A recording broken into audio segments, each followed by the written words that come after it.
ظاہری سے حدیث بیان کی انہوں نے عروہ سے، انہوں نے حضرت عائشہ رضی اللہ عنہا سے روایت کی، کہا یہودیوں کی ایک جماعت نے رسول اللہ صلی اللہ علیہ وسلم سے ملنے کے لیے اجازت طلب کی اور انہوں نے کہا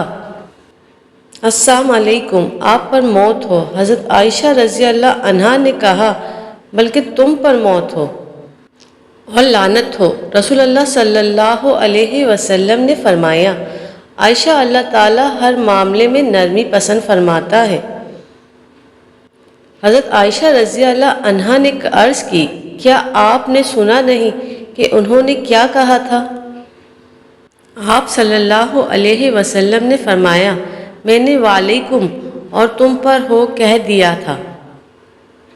عبدالعزیز دراوردی نے سہیل سے، انہوں نے اپنے والد سے، انہوں نے حضرت ابو ہریرہ رضی اللہ عنہ سے روایت کی کہ رسول اللہ صلی اللہ علیہ وسلم نے فرمایا یہود و نصارہ کو سلام کہنے میں ابتدا نہ کرو، اور جب تم ان میں سے کسی کو راستے میں ملو تو بجائے اس کے کہ وہ یہ کام کرے تم اسے راستے کے تنگ حصے کی طرف جانے پر مجبور کر دو۔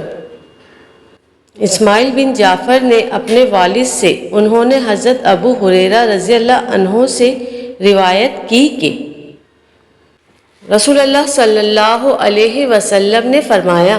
مسلمان کے دوسرے مسلمان پر 6 حق ہیں۔ پوچھا گیا اللہ کے رسول وہ کون سے ہیں؟ آپ صلی اللہ علیہ وسلم نے فرمایا جب تم اس سے ملو تو اس کو سلام کرو، اور جب وہ تم کو دعوت دے تو قبول کرو، اور جب وہ تم سے نصیحت طلب کرے تو اس کو نصیحت کرو، اور جب اسے چھینک آئے اور الحمدللہ کہے تو اس کے لیے رحمت کی دعا کرو، جب وہ بیمار ہو جائے تو اس کی عیادت کرو، اور جب وہ فوت ہو جائے تو اس کے پیچھے جنازے میں جاؤ۔ عبد الرحمن بن زید کے آزاد کردہ غلام ثابت نے بتایا کہ انہوں نے حضرت ابو ہریرہ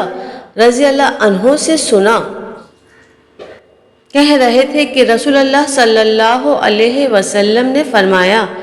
سوار پیدل کو سلام کرے، چلنے والا بیٹھے ہوئے کو سلام کرے، اور کم لوگ زیادہ لوگوں کو سلام کرے۔ حضرت ابو طلحہ رضی اللہ عنہ نے کہا ہم مکانوں کے سامنے کی کھلی جگہوں میں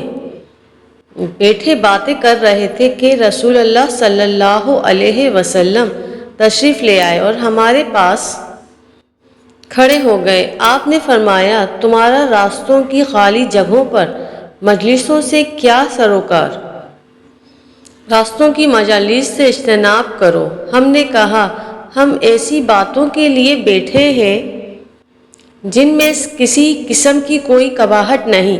ہم ایک دوسرے سے گفتگو اور بات چیت کے لیے بیٹھے ہیں۔ آپ نے فرمایا اگر نہیں رہ سکتے تو ان جگہوں کے حق ادا کرو،